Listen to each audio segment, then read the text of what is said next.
back on the dirty workbench over here. That's what happens when you get 4 projects going on at once. And you have to pause in the middle of one. Yeah, got all my parts in, forgot my sealant, so we're doing basic stuff this evening. Just going to show you how to replace a fuel filter on a chainsaw. It's not that difficult. It's something most folks can do, even if you don't have a whole bunch of tools or the real specific ones. It's fairly simple.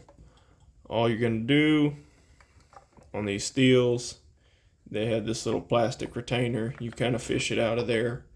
Slides in this way, but not this way.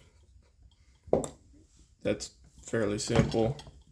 Then the next step, you're going to fish out your fuel line. And this is a good time to inspect your fuel line as well. You want to make sure it's nice and pliable, not falling apart in your fingers. This has got a little stretch to it, and then it rebounds back into place. That's always a good thing. If it stretches and just stays deformed, hey, you need to replace that fuel line. All I'm going to do here, clip my hemostats to it. You can use vice grips, anything that's just going to hold that line in place and allow it to not fall back into your fuel tank. Then I like to get up under the lip of this fuel line with a screwdriver, push on it a little bit, pops right off. Set that fuel filter to the side, reach down into my bag, got a brand new one, push this right on in there, unlock your hemostats, make sure it didn't put a hole in the fuel line.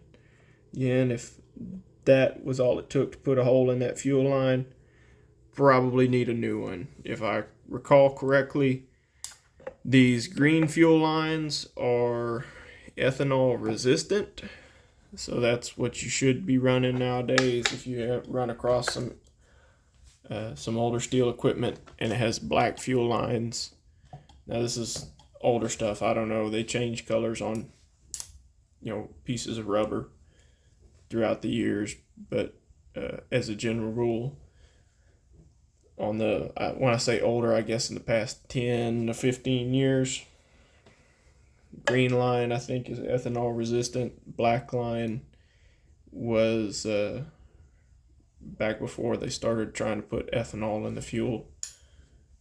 But that's all it takes to replace your fuel line. Put your cap back on and you're good to go. That's something that should be done, for the average person that uses a saw, farm or ranch style, every 6 months, every year.